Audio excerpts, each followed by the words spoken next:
வாழ்க வையகம், வாழ்க வளத்துடன் உலகெங்கும் இருக்கும் ஆன்மீகம் வேர்ல்ட் அன்பர்களுக்கு டாக்டர் டிவைன் தினேஷன் அன்பான வணக்கங்கள். சார், நம்ம வந்து ஒரு ராசியோட ஜென்ம ரகசியத்தை பார்க்க போகிறோம். அதாவது அவங்களுடைய லைஃப் எப்படி இருக்கும் அப்படின்றத பார்க்குறோம். அது அது எப்படி சார் நம்ம சொல்ல முடியும்?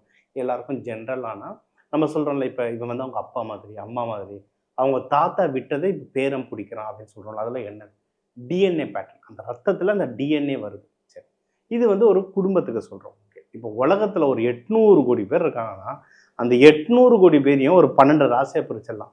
ஒரு ஒரு ராசிக்கு இப்படி தான் இருக்கும் குணம். சரிங்களா? ஒரு ஒரு ராசிக்கு இப்படி தான் இருக்கும். அந்த ராசியில் ஒரு நட்சத்திரம் இருக்கும். அந்த நட்சத்திரத்துக்கு ஒரு பாதம் இருக்கும். அந்த குணம் எல்லாமே இப்படி தான் வந்துட்டு இருக்கு. இது வந்து இன்னைக்கு நேற்று இல்லை, பலாயிரம் வருஷமா ரிஷிகள் முனிகள் ரிசர்ச் பண்ணி பலாயிரம் புக்ஸும் இதில் இருக்கு. இவ்வளவு வருஷமா இந்த மெத்தட் வந்து சஸ்டெயின் ஆகிட்டு இருக்கு. சரிங்களா? இதை பல புக்கை படித்து தான் இன்னைக்கு எல்லாருக்கும் புரிகிற மாதிரி ஈஸியாக நம்ம வந்து உங்கள் ராசிக்கு எப்படி இருக்கும்னு சொல்ல போகிறோம். சரி, இதனால என்ன சார் நல்லதுன்னா, நம்ம நமக்கு வந்து எது ஒர்க் ஆகும், எது ஒர்க் ஆகாது, எது செஞ்சால் நம்மளுக்கு தேவையானது கிடைக்கும்ன்றது தெரிஞ்சாலே நம்ம வாழ்க்கையில் முக்காவாசியான பிரச்சனை தீந்துடும். அதே மாதிரி நம்ம வீட்டில் இருக்கவங்களும் நம்மளை சுற்றி இருக்கவங்களுடைய ராசி இதுன்னு நம்ம தெரிஞ்சுக்கிட்டோம்னாலும் அவங்க குணம் இப்படி தான் இருக்கும்னா நம்ம புரிஞ்சுக்கிட்டா அவங்கள ஹேண்டில் பண்ணுறதும் நம்மளுக்கு ஈஸியாக இருக்கும். இது வந்து பர்சனலாக வீட்டில் இருந்தாலும் சரி, வெளியே ஆஃபீஸ் இருந்தாலும் சரி. இப்போ ஒவ்வொன்றா உங்கள் ராசிக்கு பார்ப்போம் வாங்க. மீன ராசி, மீன லக்னம் எப்படி இருக்கு? மீன ராசின்றத கடைசி 12வது ராசி, பெண் வீடு. உங்களுக்கு வந்து நீர் வீடு, நீர்லேயே சமுத்திரம். அதாவது இது வந்து மோட்ச ராசின்னு சொல்லுவாங்க. அது சொல்லுவாங்க மேஷத்தில் பிறந்து மீனத்தில் முடியணும்னுவாங்க. இதுதான் மோட்ச ராசி. எல்லாமே கடைசியில் எங்கே போய் சமுதிரத்தில் தான் முடியும். ஆறு, குளம், குட்டை, நம்ம இறந்த பிறகு நம்ம அஸ்தி எல்லாமே சமுதிரத்தில் தான் முடியுது. உலகத்தில் 70% சமுத்திரம் தான், நீரால் ஆனது தான். சரிங்களா? ஸோ அந்த நீர் ராசி தான் இந்த மீன ராசி. சரி, குரு பகவான் கடைசியில் குருவை கிட்ட தான் எல்லாரும் போய் சரணடையணும். ராஜாவோ மந்திரியோ எல்லாருமே குரு கிட்ட தான் சரணடைஞ்சாகணும். அந்த குருவோடைய ராசி இது. ரொம்ப மெச்சூர்டான பீப்புள். எல்லாத்த பற்றியும் யூஸ் சொல்லுவாங்க. மீன ராசிக்காரங்க ஒருத்தவங்க ஸ்கெட்சு போட்டு கொடுத்தாங்கன்னா பிசுறு தட்டாதுன்னுவாங்க. ஸ்கெட்ச் அவ்வளோ பர்ஃபெக்டாக இருக்கும்.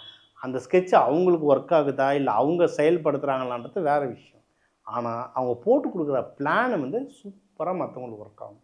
அவங்க எக்ஸிக்யூட் பண்ணும்போது கொஞ்சம் சொதப்புவாங்க. அதை இந்த வீடியோ ரிலீஸ் ஆகும்போது லாஸ்ட் 1.5 இயர்லாம் மீனம் வந்து கதறாத குறை அந்த மாதிரி சனி பயிற்சியில் போயிட்டுருக்கு. சரிங்களா? இது ஒன்று. சரி, இவங்களுக்கும் என்னென்னா காலப்புருஷ தத்துவத்துக்கு பாதம், தலையில் உச்சந்தலையில் ஆரம்பித்து பாதம், இவங்களுக்கு அந்த பாதம் வலி இருந்துக்கிட்டே இருக்கும். நிறைய மீனராசி நிறைய பேர் இது பார்த்துருக்கேன். ப்ரெக்னெண்ட்டாக இருக்க மீனராசி டக்கு நிறைய பேர் பாருங்கள், டக்குன்னு கால் வீங்கிடும். அது சொல்லுவாங்க ப்ரெக்னெண்ட் ஆகும்போது ஒய்ஃப் கேட்கறதை வாங்கி தரணும்ல கால் வீங்கிடும்னுவாங்க. அது அதிகமாக யாருக்கு நடக்கும்னு பார்த்தா மீனத்துக்கு தான். இன்னொன்று ஜென்ரலாகவே மீனராசி ஆணோ பெண்ணோ அந்த பாதம் வலி இருந்துக்கிட்டே இருக்கும். இவங்களுக்கும் நான் சொல்லுவேன், எனக்கு ஜென்ம சனி போகிறதுனால வீட்டிலலாம் ஒரே பஞ்சாயத்தாக ஓடிக்கிட்டு இருக்கோம் மீனராசிக்கு.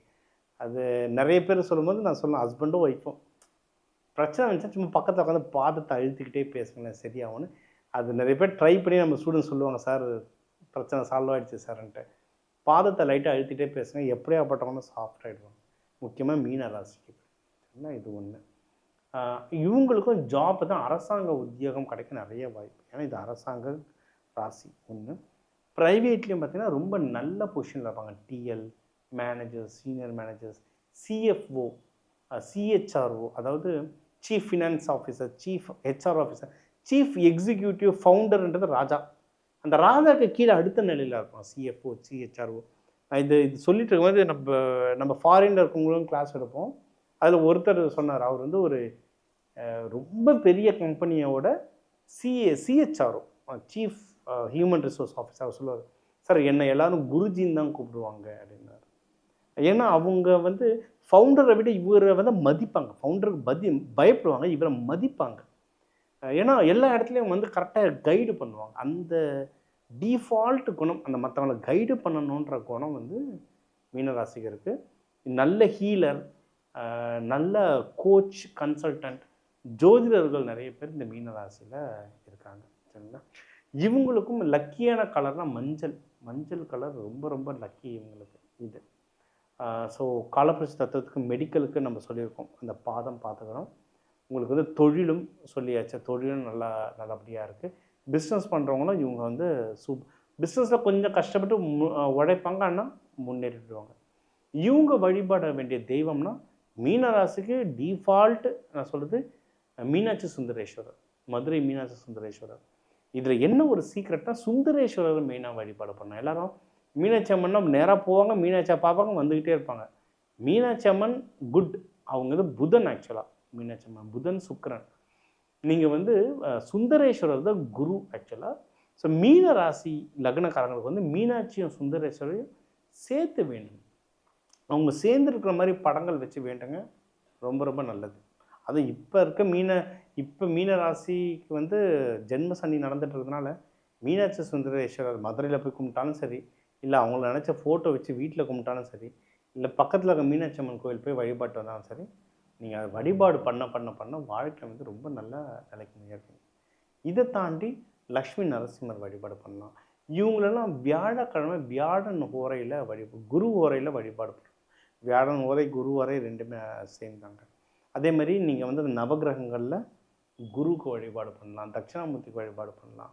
குருவுக்கு வந்து அந்த மஞ்சள் கொண்ட கடலை மாலையாக போட்டு வழிபாடு பண்ணலாம். சில பேர் நானே சின்ன வயசில் எங்கள் அம்மா வேணால் கிண்டல் பண்ணுவேன். இப்போ சாமிக்கு என்ன சுண்டல் தான் போடுறியா, என் பட்டாணி போட்டு எடுத்துக்க மாட்டாராங்கலாம் கிண்டல் பண்ணுவேன். ஆனால் அது பின்னாடி இருக்கிற சயின்ஸை புரிஞ்சுக்கோங்க. மஞ்சள் சுண்டல் தான் மாலையாக போடுவாங்க. வேறு எதனா போட்டு பார்த்துருக்கீங்களா? கோதுமையோ அரிசி மாவில் ஏதாவது குருக்கு போட்டு பார்த்துருக்கீங்களா? பல ஆயிரம் வருஷத்துக்கு முன்னாடியே குருன்ற கிரகம் மஞ்சள் கலரானது. அது இந்த மஞ்சள் கொண்டக்கடலை சாப்பிடும் போது அதோடைய சக்தி ஏறுதுன்றதை பல ஆயிரம் வருஷத்துக்கு முன்னாடியே நம்ம ஆளுங்க சயின்ஸ் ரீதியாக கண்டுபிடிச்சிருக்காங்க. நம்ம இப்போ தான் சேட்டலைட்லாம் அமைச்சு அது மஞ்சள் கலர்னு கண்டுபிடிச்சிருவோம். பல ஆயிரம் வருஷத்துக்கு முன்னாடியே நம்ம ஆளுங்க கண்டுபிடிச்சிருக்காங்க. அதனால் நம்ம இந்த இந்து மதம்ன்றது அர்த்தமுள்ள இந்து மதம். சரிங்களா? இது பின்னாடி நிறைய சயின்ஸ் இருக்குது. அந்த சயின்ஸை மறந்துடுறோம். ஸோ அதை தெரிஞ்சுக்கிற வரைக்கும் அட்லீஸ்ட் நம்ம இதை ப்ராக்டிஸ் பண்ணாலும் நம்ம லைஃப்பில் பல விஷயங்கள் நம்மளுக்கு செட் ஆகும். இந்த குரு பகவானை வழிபாடு பண்ண உங்கள் வாழ்க்கையில் நல்ல நிலைக்கு முன்னேறும். தமிழர்கள்னு எடுத்திங்கன்னா தமிழ்நாட்டில் ஒரு 10 கோடி பேர் இருக்காங்க. வெளிநாட்டில் ஒரு 2 கோடி பேருக்கு மேலே இருப்பாங்க தமிழர்கள். ஒரு 12 கோடி பேர். நீங்கள் ஒரு ராசி லக்னம்னு எடுத்திங்கன்னா ஒவ்வொரு ராசி லக்னத்துக்கும் ஒரு 2 கோடி பேராவது இருப்பாங்க. இது எல்லாருக்குமே பொதுவான பலன்களாக சொல்லியிருக்கு. இதுதான் அடித்தளம். இது பொதுவான பலன். இது வந்து நீங்கள் வேறு ராசி லக்னம் நட்சத்திரம் உங்களுடைய கிரகம் இந்த அமைப்பு வச்சு நிறைய விஷயம் மாறும். அதாவது வாழ்க்கையில் மனுஷனுக்கு 2 வித்தியாசமாக இருக்கும். ஒன்று கைரேகை. 800 கோடி பேர் இந்த உலகத்தில் இருக்கான 800 கோடி பேருக்கும் வேறு வேறு கைரேகை. அதேமாரி ஜாதகம் 800 கோடி பேருக்கும் வேறு வேறு ஜாதகம். இப்போ கொடுத்துருக்கிறது பேஸ் லைன். இது உங்களுடைய ஜாதக கட்டத்தை வச்சு நிறைய விஷயங்கள் மாறும். சரிங்களா? ஸோ இதை தாண்டி உங்களுக்கு இல்லை சார் நீங்கள் சொன்னது எனக்கு நிறைய விஷயம் இதுவே மேட்ச் ஆச்சு.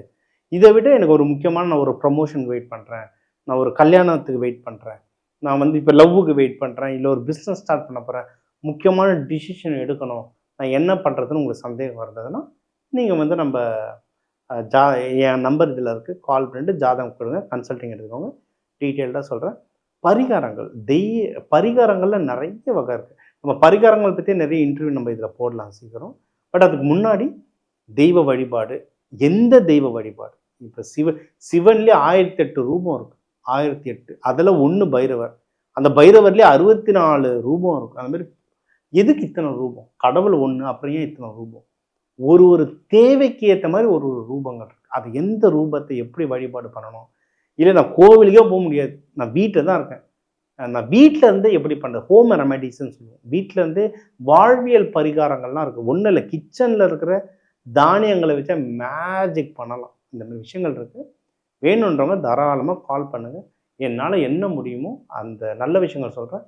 கேட்டு யூஸ் பண்ணி வாழ்க்கையில் முன்னேற டாக்டர் டிவைன் தினேசன் வாழ்த்துக்கள். வாழ்க வளர்ப்பு.